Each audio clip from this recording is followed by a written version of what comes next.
while we're waiting for other people to join, I'll just introduce myself. My name is Steve Cummins. I'm the chair for today's webinar, which is on behalf of the Population Health Agent-Based Simulation Network phase, which is a UK PRP funded network, a methods network. And this today's webinar is one of many webinars we've run over the past 12 months or so. But this one is explicitly about agent-based modeling of food behaviours and food advertising, particularly around the role it can play in obesity prevention research. So we have two really great speakers today. We've got Philippe from Miami University and then Charlotte from the University of Sheffield, and I'll introduce both of those individuals when the time comes. Just to say, we've got two presentations. Each of those presentations will be about 20 minutes each and be around 5 to 10 minutes for questions after each presentation. And if there's time at the end, we'll just have a bit of a wrap up that audience members can ask our participants any kind of general questions around ABM. So in a moment, we'll get on. But just to say that if you haven't taken a look at the phase website, please do. And there'll be, you can see that at the bottom here, phasenetwork.org. Has all of our events, webinars on it. It has our funded projects and tools and slides from previous meetings and presentations. You can take a look at that. So please do take a look at that. And if you want to follow what we're up to, just go to Phase Network on Twitter to have a look about the current activities of the network. So as we only do have an hour today, we want to keep the time as much as possible. I'm going to start off by introducing Philippe. So welcome, Philippe. He's based at Miami University in the Department of Computer Science. He's been working for a number of years on agent-based models, particularly around diet and nutrition. And he's going to be talking today around capturing eating behaviours in ABMs, innovative methods and data limitation. So Philippe, I'll just stop sharing my screen. And then if you have slides, you can share yours and we'll get going. Thank you. Okay. Thank you. So I'm going to share the slides, and thank you, Steve, and everybody for being here. Agent-based models for population health are very dear to my heart, so it's always a pleasure for me to talk about that stuff. I could do it forever, but I will try to be mindful of the time, and I'd like to have a conversation with you all as much as we can. So first, I'm going to start with a brief historical perspective. I assume that you can see the slides at the moment. The only person I can see is Charlotte. She can see the slides, so you can all see the slides. So historical perspective briefly. So I'm going to go through years at light speed. It took us longer to make that stuff back then, but looking back at it, it looks simpler than it was. So many years ago, you may recall Ross Hammond and other people, Christakis and Fowler, they were looking at social influences on nutrition, essentially. So back then, it was really important to look at the social effect, perhaps at the expense of everything else for a few years. So there were lots of papers that looked at how you do stuff with your friends or your peers, more broadly defined. So these papers usually would be about either food behaviors or exercising. So you're going to find, for example, a name like Anna Diaz, Amy Klaus on exercising. You're going to find people more like myself on eating.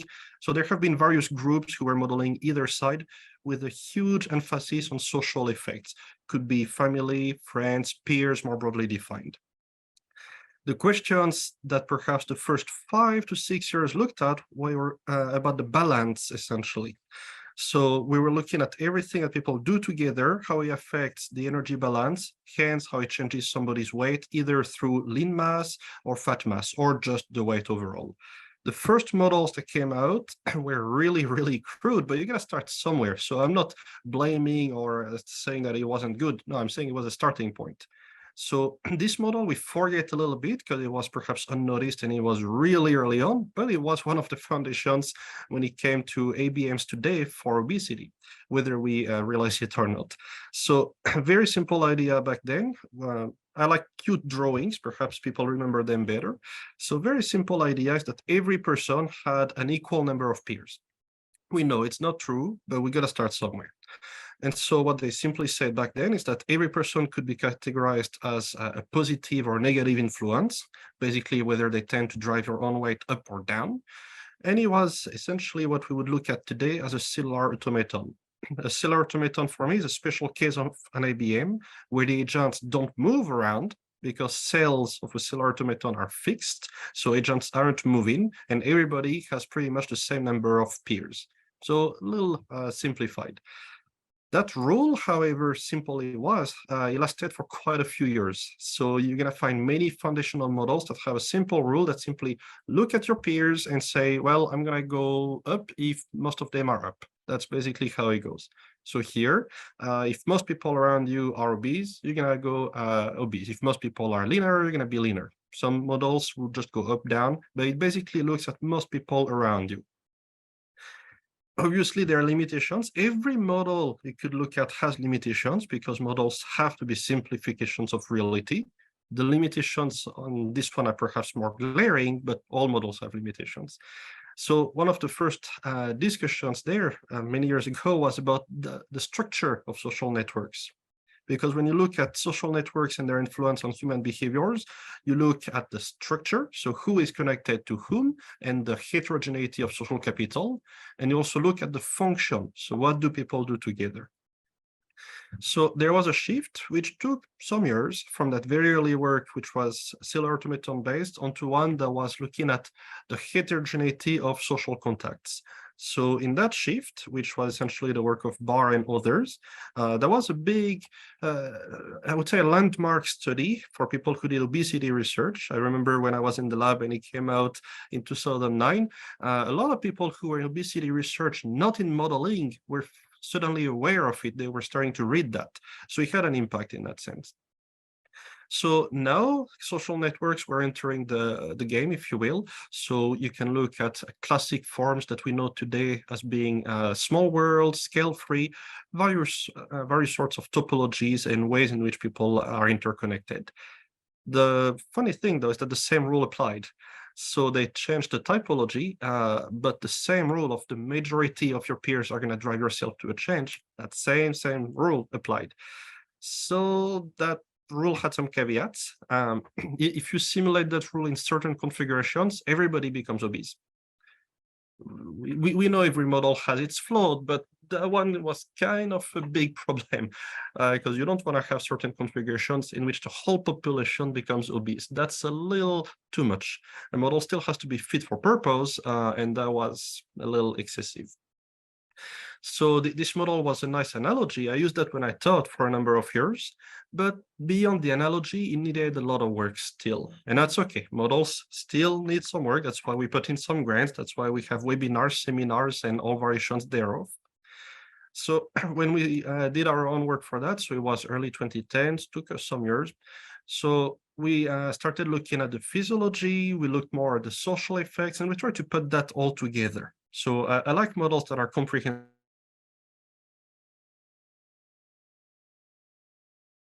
able to look at everything that matters as much as I can. And it's a bit of a challenge. So what we started to say is that, okay, what do people do together? They hang out, they do stuff. It influences their food, it influences their physical activity. All that stuff will eventually influence the body weight, but that has to go through the energy balance. Some of it is lost because of the thermic effect of food. So basically, you heat up, you spend energy to metabolize energy. People have different basal metabolic rates. So you have a bit of physiology going in there. So we started to drill into the physiology. We looked into also the psychology of nutrition. And we really wondered, okay, what's the balance here? Every previous model only cared about social network effects. What else? Because we know from studies in health geography that people who live in different places are more at risk for higher BMI or body mass index than others. So it can't just be social networks. Remember back then, so over 10 years ago, all the rage was about social networks and other parts of the literature were being ignored by the models. So we did this study here and we wanted to quantify what matters. What I find interesting is that among all of the many factors that we could squeeze into one of these models, the environment played a pretty large role. So about a third of the variation in weight observed in our simulated population was due to variations in their environment. I am not saying we're that accurate. I wouldn't dare to say that exactly 1/3 of differences between people's weight are attributable to the environment. We're not that precise. But what it shows, though, is that both the environment and social network effects do matter quite a bit. So he was trying to bring some sanity back into the modeling exercise. So if we looked at the environment, I wish to emphasize not only that some factors matter directly, so direct impact of the environment is quite sizable, but there is also a secondary effect, which models are really nice at capturing. So when you have a simulation study, not only you can do a sensitivity analysis on one factor, but you can realize that factors interact with each other. And so some of them are important directly, and also indirectly, you would see that they play a role through interactions with other factors. So it's interesting to see that through the models.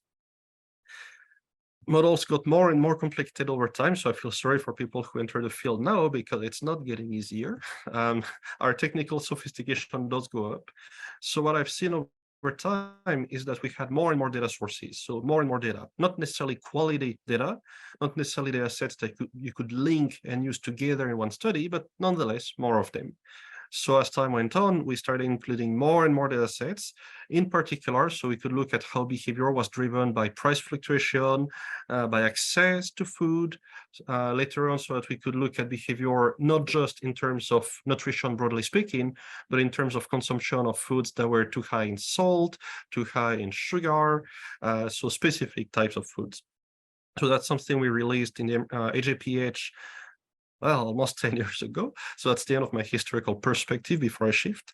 And so these studies, as you can see, they were just adding well, sophistication, data, rules, the typologies of how agents interact.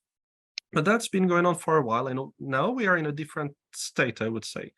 So I wish to shift the second part of my talk onto where I feel that we stand today. Because if somebody comes into the field today and makes a model like I did 10 years ago, I mean, I'm gonna like it because it's familiar. I'm like, cute stuff. I've seen that stuff before. But unfortunately, other reviewers might not be as pleased by that. So the requirements are evolving. I feel that the bar is rising. Perhaps it's good for science, but it's hard on people. So I wish to comment on some specific aspects of that. So I've seen a shift from the stuff I've done historically to some of the things that interest me now, because I'm always trying to remain as relevant as I can. The first shift I'm going to discuss is how we deal with data, because like I've said, there's a lot of it, but imperfect and not always compatible. So when we think of data, what interests me is that there is a room or possibility to automatically create some models once you have enough data. As a disclaimer, I'm a professor of computer science, so I do like to automate things when I can for a living. Now, here's an example. When you create a model for obesity or nutrition and other aspects related to weight, you have a purpose usually. So many of the models I create are there to support intervention design. So you're trying to improve population health. And so there is a set of outcomes that you wish to measure. Your models are fit for purpose if the interventions that you create can eventually be linked to the outcomes that you wish to measure. So that's what we call fit for purpose. You have to be able to change some policy levers and quantify an effect somewhere. So generally speaking, models have a set of observables and they have a set of interventions. The question really is what goes in between. So usually somebody who commissions or orders a model will tell you, or at least it's been my own experience, that they'll tell you what they wish to observe and they'll tell you which policy levers are on the table. What we don't always know is what's in between, what's the middle layer. There are lots of studies that will tell you which factors could be involved. There are lots of maps, particularly for obesity research, that could list every concept, interrelationship. Some of these sizable maps go back to research done in the UK, for example, on the foresight obesity map. We've done our own. Lots of research in Australia has developed maps. So there are lots of maps that show you how you could move from your intervention over to the observable. The trick is that you can't operationalize all that map. You can't take every factor that ever existed and every relation that somebody has cited. So what you can take out of all that depends on what you can afford based on the data that you have. So I really think of it as an operational problem. I have a search space, I have a problem domain, I have a map that links my input to my output. Which subset can I afford to use based on the data sets that are available to me? So in that little example here, I've used data sets simply as A, B, C. So you see, for example, that on healthy eating behavior, there's only data set A that captures that. Dieting is only in data set B. Exercise is in 2 data sets, so you could use either B or C. What happens, though, is that you don't have access to every single data set. So what if a modeling team only has data set B? They can't use the whole map. They cannot make assumptions all over. So they may end up with a model that is sufficiently fit for purpose, like this, a subset of the space. If another team has access to dataset A, well, they would end up with a different model. And both of these models would be fit for purpose, except they would account for different pathways, causal effects. Perhaps they would be able to monitor different unintended consequences.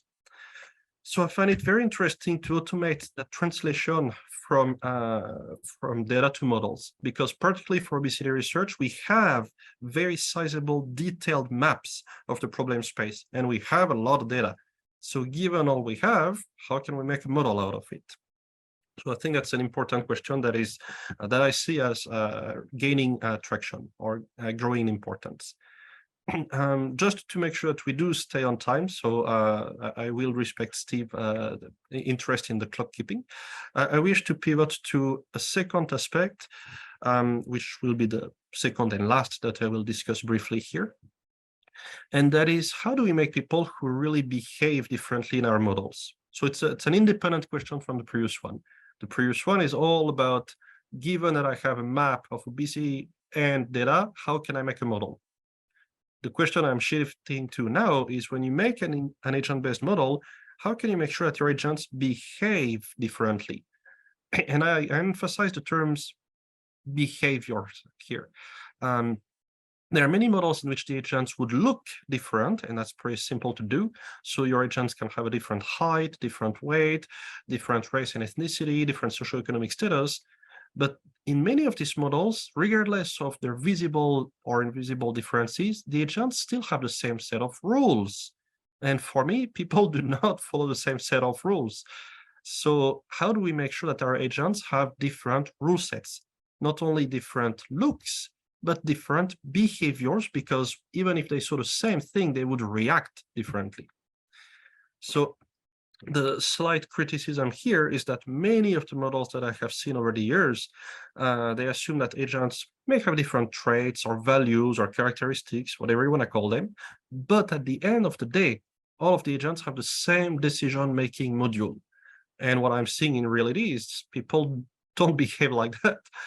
You could have 2 people who may have the same age, gender, socioeconomic status, but in a given situation, they will not make the same decision because they have a different decision-making module.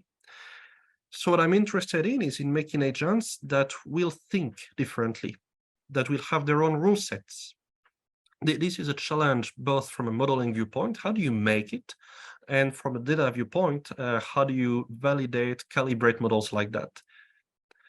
The other thing that's important to note is when I make these models, I'd like to shift from what I've seen a lot 10 years ago, which is when models were very mechanical. So the agents really were robots. And I'd like to move on to people. And what makes people human? Well, to err is human. We make mistakes. So figuring out what mistakes we make is important, because if you have a model where people don't make mistakes, that's assuming a lot about human nature. People also have a lot of uncertainty. Sometimes their beliefs are conflicting, beliefs change. So all that eventually does matter for a model. Now, how do you make it? So that's one half of the question. So from a modeling standpoint, how do you make that happen? So the simple way in which I do it is to say that my agents, which are the larger blue bubbles here, they're interconnected as usual, and within each agent, I have a little model by itself. So essentially, each agent has a virtual brain. The agents interact. The result of these interactions are filtered through their virtual brains. So for example, Steve, Philippe, and Ricardo can exercise together, although that's going to be harder virtually. We can eat together. Maybe we can do that virtually, but we're not going to change our gender directly. We're not going to change people's socioeconomic status directly. So some of these things are observable peer effects, and some are part of your inner model. As a brief illustration, when you do a simulation, what does it look like? So you have a population of agents. Inside, each one has a model, and note that the models have a different structure. So for example, there are things that don't matter to Ricardo that might matter to me, things that might matter to me that may not matter to Alice, and so on and so forth. Agents have different structures. Agents are initialized as usual, so there is no difference in terms of that. When they interact, that's the fun bit. When agents interact, some aspects are observable. So people do eat together, people do discuss what is proper nutrition, there are social norms around you. So some effects are transmitted through peers, and then your own context will kick in. So a simple example here. Let's say that Steve will tell me, for example, that he has diabetes. Let's just assume that. Yeah. Example. So that's the diabetes factor. That does not directly drive my own diabetes because you don't spread diabetes, but it drives my awareness of diabetes, which perhaps will later reinforce my interest in some specific nutritional behaviors. So this is an initial prompt. So agents hear each other, they listen. So initially there might be a change. Then the context of each person will kick in. So agents will individually and independently reflect on what they have seen. And then you might see a broader change in each person. Or you might see no change. If you tell somebody, go on a bike lane, it's good for you, but there is no bike lane or it's unsafe, they will hear you. They will agree perhaps with you that biking is good, but their individual context does not allow for it. So we have created lots of models that really follow this hierarchical way, whereby you have a population in the large blue bubbles of agents, which interact together on some constructs, and then they independently reflect and update. We have done that for quite a few years, I would say maybe 5 by now. And we have, most interestingly, been able to do that automatically when using data. So when using data on nutrition, which is of interest for us here, we were able to automatically derive how agents were changing their behaviors over time. To keep that relatively simple and short, we have measured people's nutrition on 16 constructs over time. So baseline, first follow-up, second follow-up. We saw their trajectory. We fed that into an algorithm that eventually was able to give us the little brain of the agent. And then we have all of these little brains that we extracted from the data, and we can put them into our agent-based model to create a population where people have different virtual brains. Brain is a cute way to call it, but really what I'm after is a rule set here. So as a final slide, my takeaways here, I've done that for some time and I intend to continue. I'm not done yet. I have more things. I want to do many, many more things for another 15, 30 years, who knows. So my key takeaways here would be that the models that we're looking at now, they should represent individual context.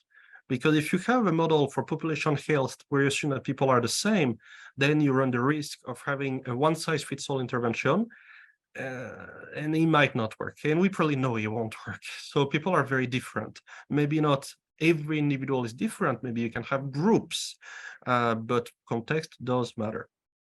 The second thing here is throughout all of the models that I've done, it's been very important to work in interdisciplinary teams, because although I'm familiar with how obesity works, my expertise is on modeling and simulation, and I need to be aware of that and respect other people's expertise and involve them. And the last point is replicability has become key. Maybe 10, 15 years ago, you don't need to provide your code. You could get away with a lot of stuff that today you wouldn't get away with. So providing your code, providing pseudocode, making sure that people can replicate your experiments, arrive at the same conclusions, that has become very important in the field. And that's my last slide. So I am done. Thank you all. Thanks, Philippe. Perfect timing. Is there that's coming up. Any questions for Philippe to start with? You can either pop them in the chat, or if you want to raise your hand as a participant, I can then please ask the question yourself. So any questions for Philippe? Just monitoring the chat here. So I'll start taking the one in the chat while others arrive. So Yes. For the sake of recording. So Ricardo is asking, is there value in looking at dynamic networks? For example, if somebody is made redundant, their social network will change. Dynamic networks may matter depending on the time scale of the model. So if you're looking at a model that seeks to support somebody, for example, for up to a year, dynamic networks might be a different kind of dynamicity, or they may not matter that much. If you're looking at models for population health over 20 years, yeah, I mean, through their lifetimes, somebody's social capital is going to change. So it's a matter of whether you look at dynamic networks as somebody's social capital over a lifetime, that's one form of change, or if you look at a dynamic network, for example, as being a mobility network, it's also a dynamic network. It's a very different type. So if you look at a model that's, for example, even at the scale of a week, but then you care about access to healthy foods, access to recreational opportunities and exercise, then you may need to have a dynamic network in terms of mobility. So dynamic is a huge field. It really depends what's the purpose, what's the time scale of the model. There's a lot that could be said there. Right. Thanks for that. I've got a quick question, if that's okay. So in your earlier slide, you talked about kind of early models being kind of insufficient in some respects in terms of understanding how behavior actually works. And you gave the examples of me having diabetes, for example, here. So as a kind of a prompt, I did wonder then where the role for things like beliefs, perceptions, attitudes kind of comes in here, because obviously your response to me having diabetes very much depends on your own kind of information, knowledge, and kind of attitude and beliefs towards diabetes. For example, you might think, oh, that'll never happen to me, or I'm healthy, or whatever it might be. So how can you build these kind of beliefs and norms into these kinds of models? Yeah, I think that's a great question. I had to give you some disease, but I could give you some virtues as well. So for the sake of example. So what I wish to illustrate here was first the asymmetry of the transmission, because in many models, people eat together. So eating influences eating. Physical activity influences physical activity. So they're very symmetrical there. But in reality, somebody can have, for example, diabetes, and it doesn't drive the diabetes of the other person. It drives their awareness of it. So I wanted to illustrate that first. And then to your point, context does matter a lot. So when you look at somebody's mental model here, I called it the brain or the rule set. It's actually more often called a mental model. It does normally account for beliefs. You can call it belief, values. It's usually called BDI through agent-based modeling. So that's where it goes in essentially. So some of these nodes here would be the beliefs of the agent, and they would act as a filter. So for example, for this here, let's assume it's awareness of diabetes. To eventually have an effect onto nutrition, it gets filtered through this factor here, which I can use to then model one of my own personal beliefs. Many times you see that agents or real people, they hear each other, they don't ignore each other. But then because of cognitive dissonance and various other theories, you realize that internal beliefs kick in to make sure that people just remain comfortable, don't change their behavior. We have spent a lot of time actually working with health psychologists onto how when two mental models meet, they may both be able to adapt because of cognitive dissonance, and beliefs play a huge role in that. Great, thank you. I do have another question, but maybe I'll save it to the end because it also might apply to kind of Charlotte's presentation as well. But I just want to say thank you very much, Philippe, for your presentation, and we can move on to Charlotte. So could you stop sharing and then we'll get Charlotte. Thanks, Philippe. Charlotte, do you want to share your screen when you've got a moment?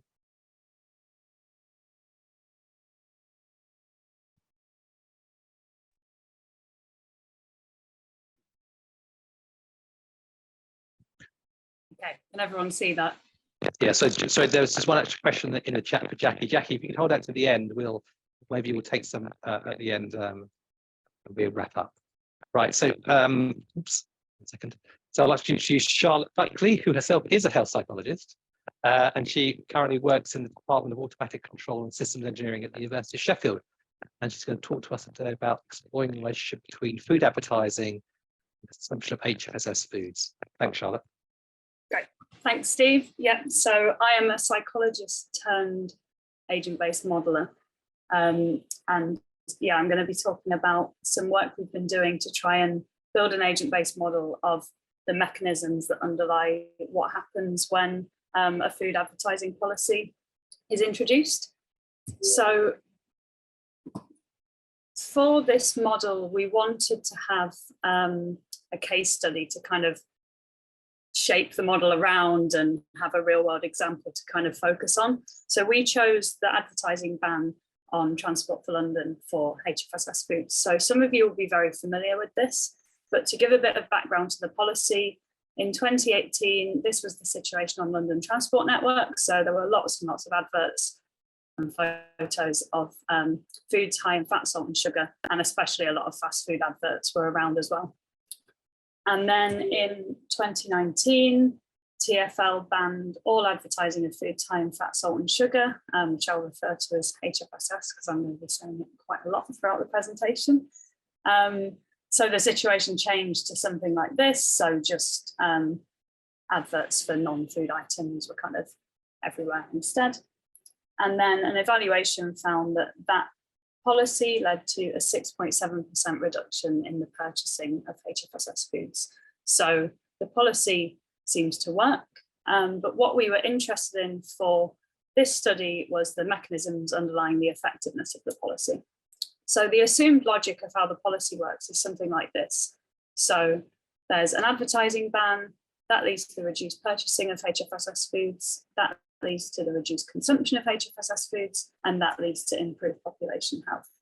Now, there's a question mark around what exactly is going on in between this first and second step. So when you introduce an advertising policy, what exactly is happening in people's decision-making that's leading to that reduced purchasing?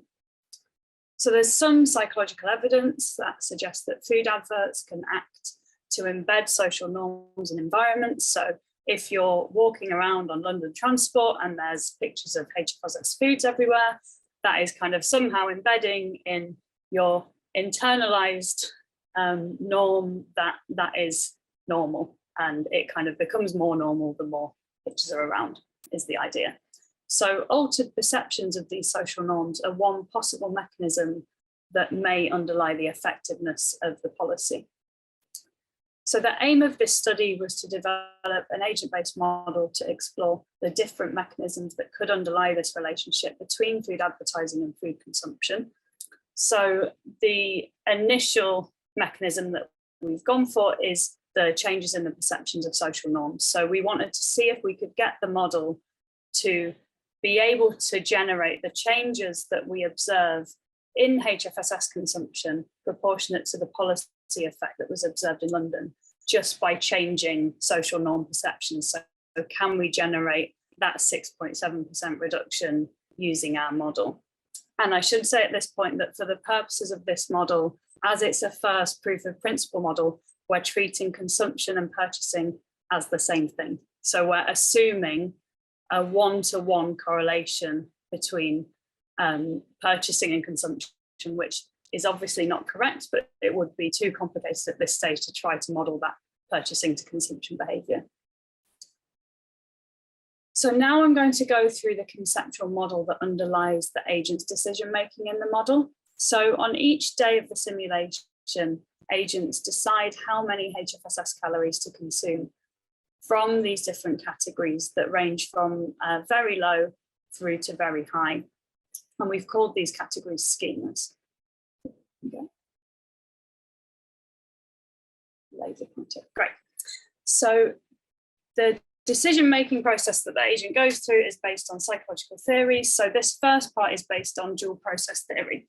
So that suggests that individuals don't always behave intentionally, but that a lot of behavior is automatic or also habitual. So when they behave habitually, this pathway is triggered by something called external eating. So that's an attribute that the agent has that says how often they tend to behave kind of habitually or act on influence from external things. And that can trigger the habitual pathway. when an agent acts on the habitual pathway, they have a consumption history that they kind of enter the model with based on data. And then that influences which of these schemas they select. And then they sample a number of calories from HFSS foods. And then that kind of updates throughout the model to update their consumption history. So that's the habitual pathway. The intentional pathway has a little bit more going on. So in the habitual pathway, it's kind of a one thing process. But this intentional component is organized according to the theory of planned behavior, which some of you may be familiar with.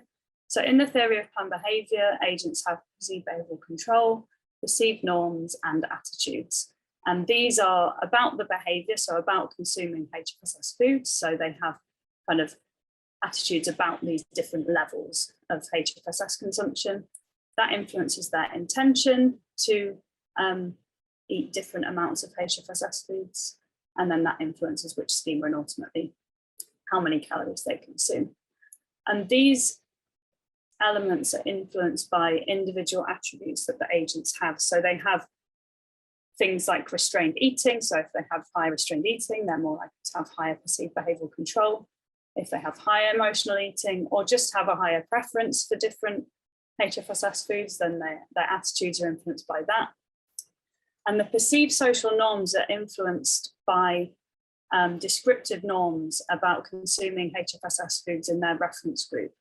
So these are the number of people in an agent's reference group, and we use age, sex, and socioeconomic status as our reference group here.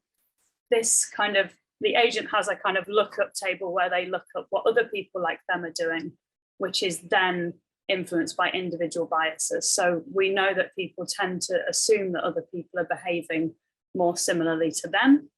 So that kind of acts to bias the norm. So throughout the simulation, as the different agents are kind of behaving, the norms about HFSS are also updated. So if all the young men start eating more HFSS, then that norm for that group will be kind of inflated for the very high category. So when we put this all together, it looks something like this. So this is the overall psychological process that each agent follows on each day to decide how much HFSS to eat. And I've highlighted in pink where we've kind of put the policy influence into this kind of for the first kind of experiment with the mechanisms underlying the policy. So we've got the advertising policy acting directly on the perceived norms here. So we have a kind of attribute in the model that then directly updates perceived norms. And we have a kind of scalable parameter that we can change the perceived norms to different extents for the different groups, for the different schemas. So I thought I'd also flag here where we kind of have a bit of uncertainty in the model. So we obviously don't really know the effect sizes for these different things. So we have different parameters that makes these tunable. So I've put a little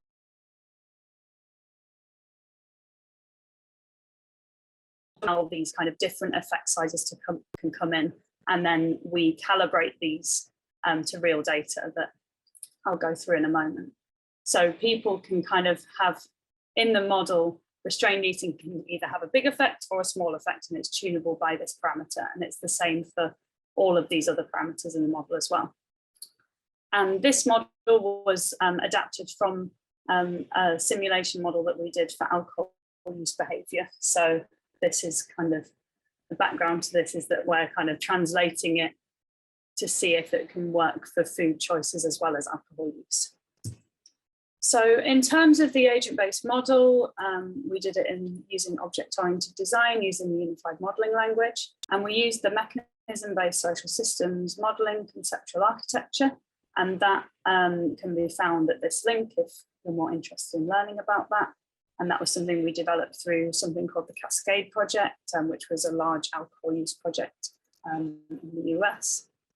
And the implementation was in Python, so we used Repass for Pi, and that's kind of a version of our software architecture, and then all the other workflows were in R and Python. So the baseline agent population was informed by the National Diet and Nutrition Survey. So basically, we get the National Diet and Nutrition Survey that has individuals that have different behaviours, and we reweight that data to the socio-demographic characteristics of Greater London, because we were interested in trying to replicate this policy effect from Greater London. And individuals have all of the baseline attributes that they kind of have in the National Diet and Nutrition Survey. So they have diet diary data, and they also have these psychological variables that I mentioned before, so emotional, restrained, and external eating. The model has around 14 unobserved parameters, so they were the betas that I flagged on the conceptual model, and we want to inform those using the calibration process, and we use something called history matching that basically tries to get the simulation to match some target data about kind of what we believe people are really doing. And yeah, these unobserved parameters are things like the relative weighting of the attitudes, norms, perceived behavior control, and also individual differences to the normative influence. So individuals kind of have an attribute that is how much they pay attention to the norm. So we calibrated the model to National Diet and Nutrition Survey data from 2008 to 2015. And then validated it against reserve data from 2015 to 2018. So we compared the simulated HFSS consumption for men and women to that target data, accounting for uncertainty in the NDNS data. And then we selected the top 5 model settings to do mechanism experiments. So these were all model settings that were less than 3% different to the target data. So they were within the, they kind of looked similar enough to the mean HFSS calories that are consumed in the NDNS over time.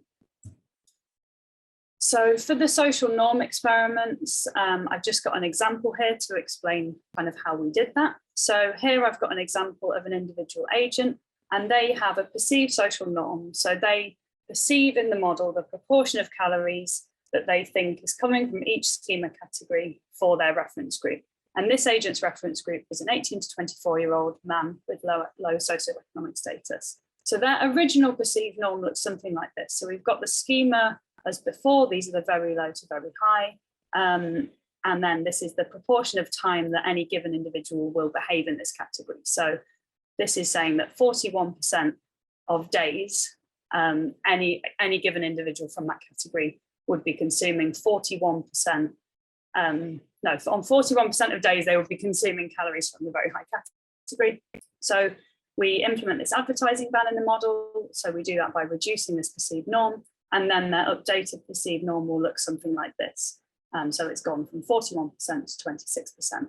And we do this by altering the high and very high category, and then renormalizing the rest because it has to add to 1 because it represents a proportion. So to show you some results, this is showing for the top 5 models that were all within 3% of the target data, what those social norm experiments look like. So this is the mean calories from HFSS per day, men along the top and women along the bottom. And we've got the experiment starting in from 2018, because that's when the model was validated up to. So that's kind of where we feel the best representation of reality at that point kind of is, and then we want to test the policy from there. So I think, and this is showing the percentage norm reduction. So from 5% up to 95%. So if you change those top 2 high and very high categories, you change the norm for those by either 95% or down to 5%, what is the difference in the mean HFSS consumption? So what this is showing is that 2 things, that it kind of maps onto the percentage norm reduction. So across the board, a 95% norm reduction is producing the highest reduction in calories. But interestingly, the different models don't seem to have an equal effect. So depending on how those different components are weighted against each other, depends on how big the effect size estimate is. And another interesting thing is that the effects are not equal for men and women. So it seems if you look across the bottom panels, all of the policy experiments for women seem to have a similar effect size, whereas for men, these can vary quite considerably according to what those model parameters are. So what we found was that you'd need a 75 to 99% reduction in the perceived norms for high and very high daily intake needed to generate. So we need to change the norms by 75% and over to generate that 6 to 7% reduction in HFSS. So we think it's unlikely that it's just social norms responsible for the effects of advertising restrictions based on this model at least. And I just wanted to quickly show you some effects by socioeconomic status. So we kind of looked at these outputs initially by sex, but then I just looked at the outputs by SES as well. So this is the output just for model 1 and showing a 25 to 95% reduction in the norm. And what we see is that, again, women have a larger effect than men, but actually the effects of the policy are not equal across socioeconomic groups. So high socioeconomic groups seem to see the biggest reduction following the policy. So there's some evidence that we have different responses to social norm interventions by SES, and a 65% norm reduction led to a 6% decrease for high SES women, but only a 4% decrease for low SES women. And here I'm just showing what those differential weightings of the different components can look like. So the different colours are those different models that were in the plot 2 slides ago.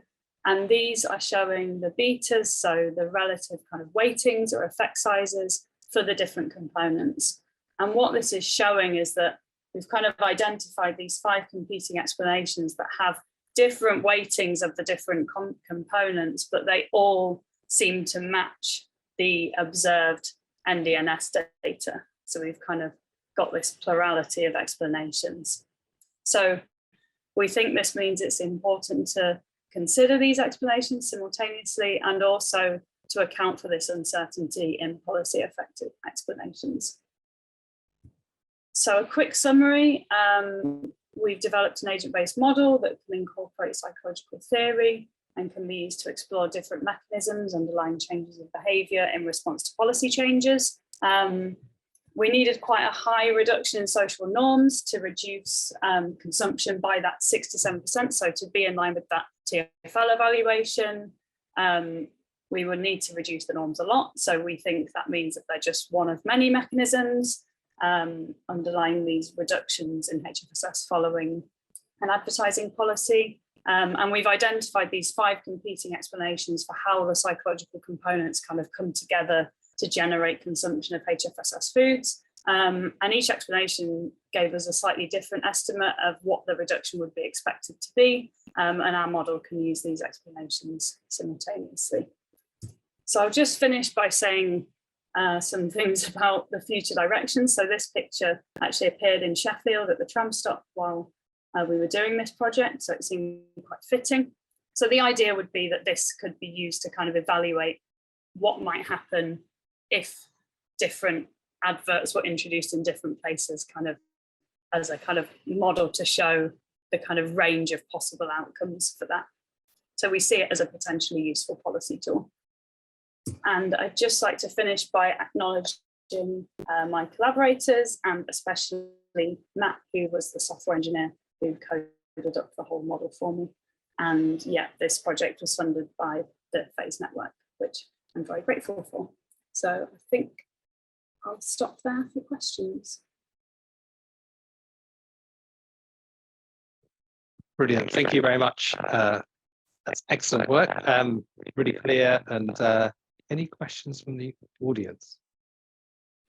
Either pop them in the chat or stick up your hand and I'll just spin this.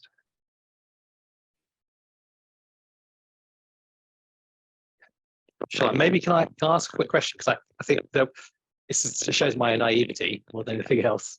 I think one of the things I found quite hard to understand is the various models you showed, model scenarios you showed, so 1 to 6 for men and women, I think a few slides back. So what does each model represent? Can you tell us about that? This I know, but back again, that one, yeah. So model 1, 2, 3, 4. So what's different about each of those models? So they have different, so in the conceptual model where we have the betas for different things, they have different numbers on those betas. So they have a different weighting. So this kind of shows it a little bit. So basically model 5 has a really high weighting on attitude. So in that model, agents are choosing what they're doing based on attitudes that's kind of outweighing everything else. But then in model 3, perceived behavioral control is kind of dominating. So I think this is kind of the explanation behind why you don't see the biggest effect. You don't see a big effect in some of them because there's different things dominating how they're making decisions. So a change in the norm isn't really that relevant to them as it is in a model where the norm is kind of weighted a bit more highly, like model 1, for example. Okay, right. That makes sense. So if that's the case, then kind of, could you use this kind of model to test other kind of competing explanations about what might explain the effect? I should add a caveat here that I did that study. So I was a PI of that study. So it's just interesting to know how else you might test any possible mechanism of action. Would you just kind of search literature and decide which you think is the most plausible? Yeah, there's not a whole lot out there. I had to kind of dig around quite a lot to find the kind of social norm stuff. The only other one is on the kind of habitual process stuff. So one other way that people think adverts kind of triggers behavior is just through like triggering your habit. Essentially, you're kind of saying, this is what I normally do, and I've seen a cue. It's kind of cue reactivity almost, which is kind of the next step of what we would look at. But beyond that, yeah, literature searching, but it can be challenging to find exactly what you're looking for. Great, thanks, Charlotte. Any further questions from the audience panelists? Oh, there's a question here, 1 second. Question for both. Are there specific attributes of social ABMs that make them different from other ABM models? I.e., is there such thing as a social agent-based model?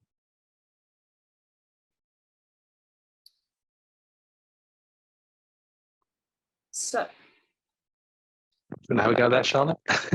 I'm not sure. yeah, I mean, I would just say it's not something that is called a social agent-based model, but I think maybe what they mean is kind of, is it a social networked agent-based model? So yes would be the answer to that. Yes, you have agent-based models with social influence, but okay. Philippe, I don't know whether you have any response to that. I like to respond to whatever, but sometimes I should refrain. So, I mean, I agree with Charlotte that a social network has to be involved. I guess to drill further, it's about what is social. Because if you only have a network, for example, you could have robots, they work together. You have swarms of robots, you might see them in a warehouse, they do have communication, they do synchronize. So a network by itself is not enough to have what you'd really call a social behavior.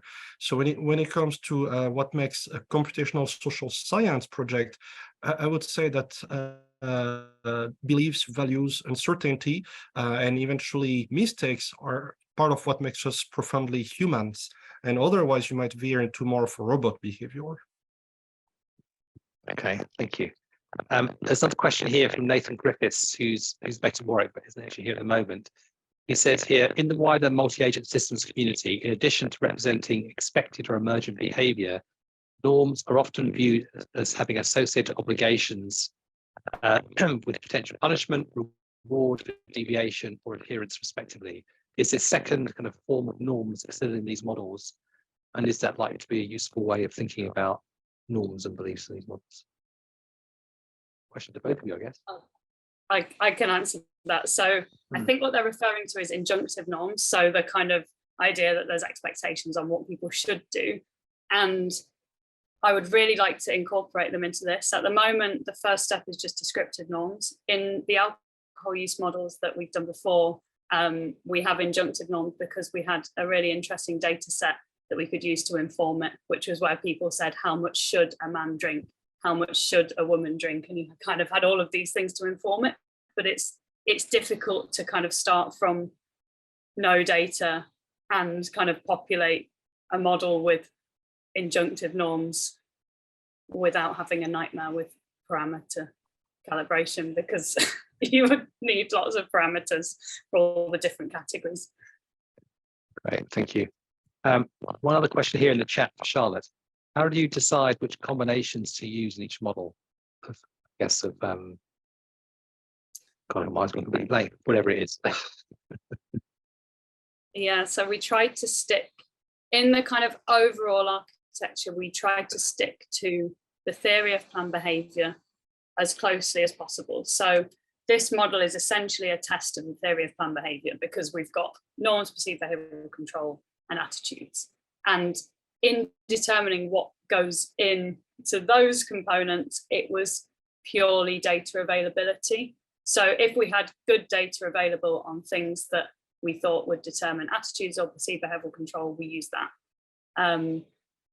In terms of the uncertainty comes in with those kind of different betas, the relative weightings of the pathways, we've kind of allowed them to be anything, because there is some evidence from kind of meta-analyses, but we don't feel completely confident in the rest of it. So that kind of comes out during the calibration process, where we allow them to be kind of as different as you like, and then try to arrive on which one gives us the best fit to historic data.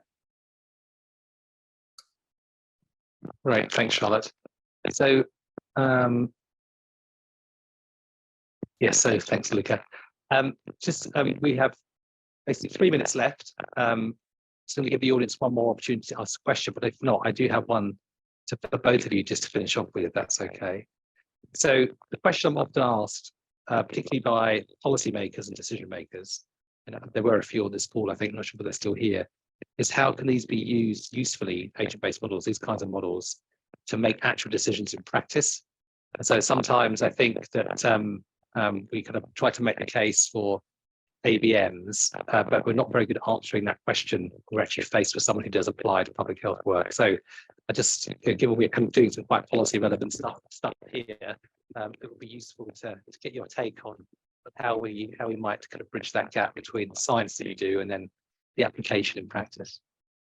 Maybe it's a big question for another seminar, maybe, but it'd be good to get your quick thoughts on that. That's okay. Maybe Philippe, you can start, and then Charlotte. So it's an amusing question to me, because I actually gave a seminar last week on that when I was in San Diego. I had to work with policymakers on AI tools. One of the takeaway from the seminars is the importance of involving people throughout the process.